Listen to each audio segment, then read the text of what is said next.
Hey everybody, welcome to week five. Week five. All right, we're moving now, right? We are definitely moving. Week five, week six, week seven, week 7.5, half week. I can't really show it there. And then Christmas. Isn't that nice? Something to look forward to in just a few weeks, which is wonderful. In fact, this week, December starts, which is kind of crazy to even think about. I know, it's crazy. And the hope is that we can get through this year, not just because we'll be done with the term, but because we'll be done with 2020. And my goodness, do we really deserve a bit of a break from 2020, right? 2020 has largely been like that. and and I think you all need a break. I certainly need one. And so we're getting pretty close. Now, with the class in mind, we're getting really close and we're getting through a lot of interesting stuff too. So we've talked about Microsoft Office, right?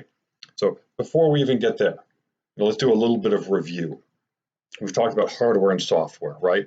The hardware stuff, hardware, phone, hardware, mouse, hardware, Garmin watch, software, the stuff that makes this work, operating systems and apps and all sorts of different kinds of things. We talked about operating systems, right? Windows 10 is the one that you're using on your computers, unless you're running an Apple, and then it's iOS.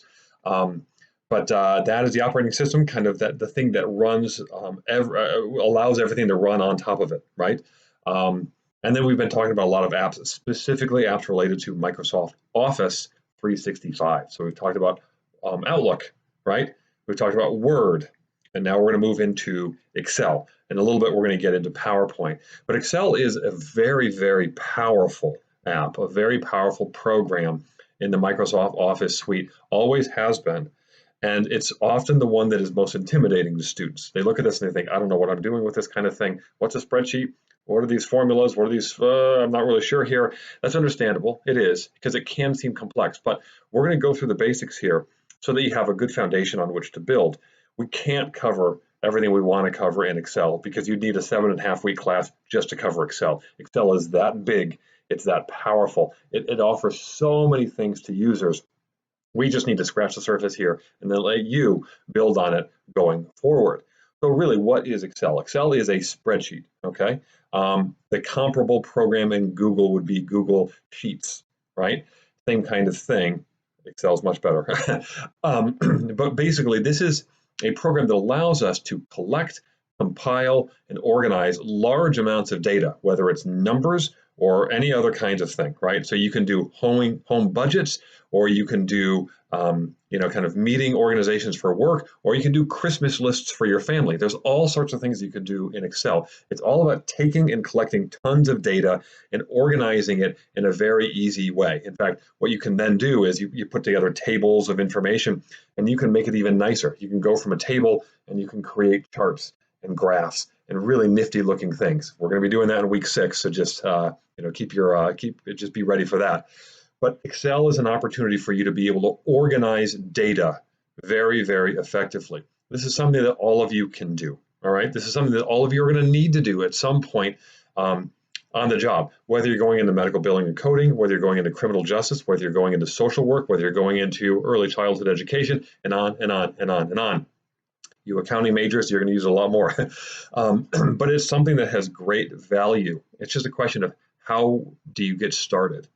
So in this week, the lecture, we're going to talk about just getting started. We're going to learn some of the features in Excel. I'm going to kind of challenge you to learn some other things. Hopefully, I'll be able to bring some other kinds of things in, or give you some links in discussion to some tutorials or things to look at, kind of help you get a better feel of what you can do with Excel. We're not going to get into formulas and functions, to any great extent, but they are going to be covered in the lecture. Just know that what we're going to be doing here is setting a foundation, and we're going to talk a little bit more, or we're going to work a little bit more with Excel next week as well.